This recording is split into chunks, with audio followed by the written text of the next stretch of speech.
So how do you build a nation from scratch? I mean, really build it. Not just with armies and borders, but with a soul, a real purpose, a legacy that's going to last for centuries. Well, today we're diving into the book of 1 Chronicles. And trust me, we're not treating it like some dusty old history book. We're looking at it as a surprisingly strategic blueprint for building a kingdom right from the ashes of failure. Okay, let's get into it. It all kicks off with this stark, brutal transfer of power.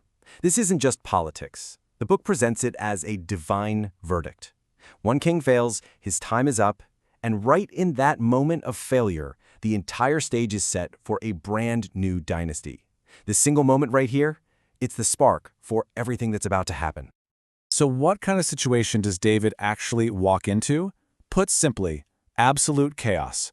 King Saul and his sons are dead on the battlefield. The army is totally scattered. The people are literally fleeing their own cities while the Philistines just waltz right in. Israel isn't just leaderless. It's defeated, it's vulnerable, and it is right on the verge of completely falling apart. That's the 5-alarm fire that David has to put out. Okay, so if you're going to fix a nation that's in total freefall, you need a leader, a real leader that everyone can rally behind. But here's the thing. It's not enough to just be the strongest guy in the room. You have to be legitimate. You have to prove beyond a shadow of a doubt that you have the right to rule. Let's see how Chronicles tackles this problem head-on. I mean, really think about that for a second. In an age with no elections, no clear, established lines of succession, how do you convince an entire nation of people that you're the one? That you're not just some other warlord trying to grab power for himself? For David, and for the author of Chronicles, the answer wasn't just in his strength, it was in his blood. Now, this idea of the bloodline, this is why the book starts with 9 chapters that can feel like a really dense phone book of names. But it's not just some boring list. No, it's a powerful argument. It's like a legal and theological resume, meticulously crafted to prove one single thing. David's claim to the throne is undeniable because it was divinely ordained from the very beginning. And the author builds this case like a master lawyer, starting right at the dawn of time, with Adam himself. This connects David's kingship to the entire story of humanity. The line then flows through Abraham, the father of the entire nation, which adds this huge layer of spiritual weight and historical legitimacy. Then the focus sharpens, narrowing in on the crucial tribe of Judah, the tribe from which the true king was always prophesied to come.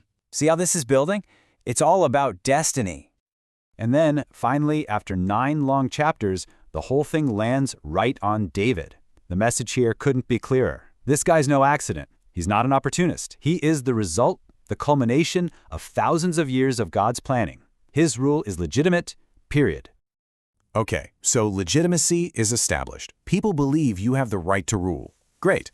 Now you've got to prove you have the ability to rule. For David, this all came down to 2 things: projecting overwhelming, undeniable strength and creating a sophisticated system to manage the whole shebang. See, to build a kingdom, you need warriors who are just fiercely loyal and terrifyingly good at their jobs. The book is packed with stories like this one, about Benaiah, one of David's top guys. These aren't just battle stats. They're legends designed to build a reputation. This is the kind of raw, personal power that inspires men to risk their lives just to get their king a drink of water from behind enemy lines. It's incredible. But here's what made David a genius. He wasn't just a warlord. He was a brilliant organizer. He sets up a cabinet, a whole bureaucracy. He's got his general, a record keeper, chief priests, a secretary. This is the machinery of a modern state. He's building institutions that will outlast any single battle. He's creating stability through structure. So we have a legitimate king and a functioning government, but there's still a huge piece of the puzzle missing, a shared identity, a spiritual center. David knew that a nation needs more than an army and a bureaucracy. It needs a heart. And for Israel, that heart was the Ark of the Covenant. Now, bringing the Ark to his new capital, Jerusalem, it wasn't easy. The first attempt ends in absolute tragedy when a man named Uzzah is struck dead for touching it. David is, understandably, terrified and just leaves the Ark at the house of some guy named Obed-Edom. But then, a lesson. For 3 months, Obed-Edom's household is just miraculously blessed. David realizes God isn't angry, he's just holy, and he has to be approached in the right way. So the second attempt is a massive, joyful, nationwide celebration done exactly by the book. It unites everyone in worship and cements Jerusalem as the spiritual capital of the kingdom. All right, the kingdom is established, it's unified, it has a spiritual heart.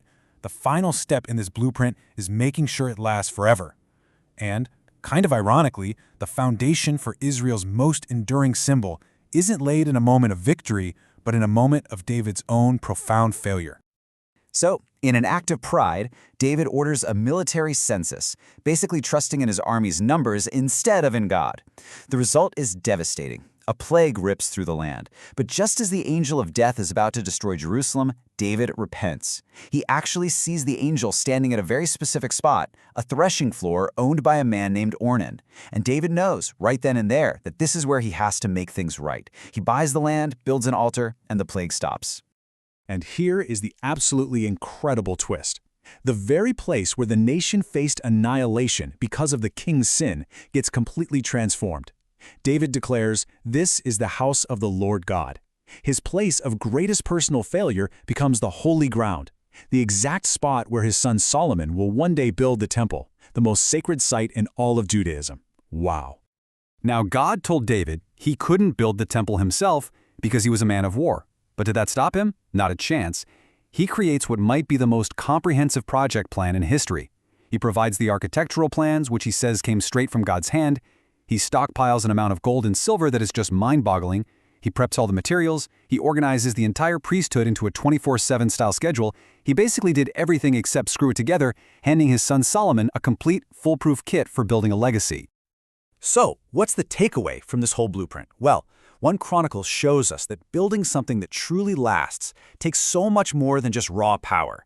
It needs legitimacy that's rooted deep in history. It needs a solid structure of both might and management. It needs a unifying spiritual heart, and maybe most importantly, it needs a vision for the future so detailed and so powerful that it can even transform your greatest failures into the very foundation of your greatest legacy.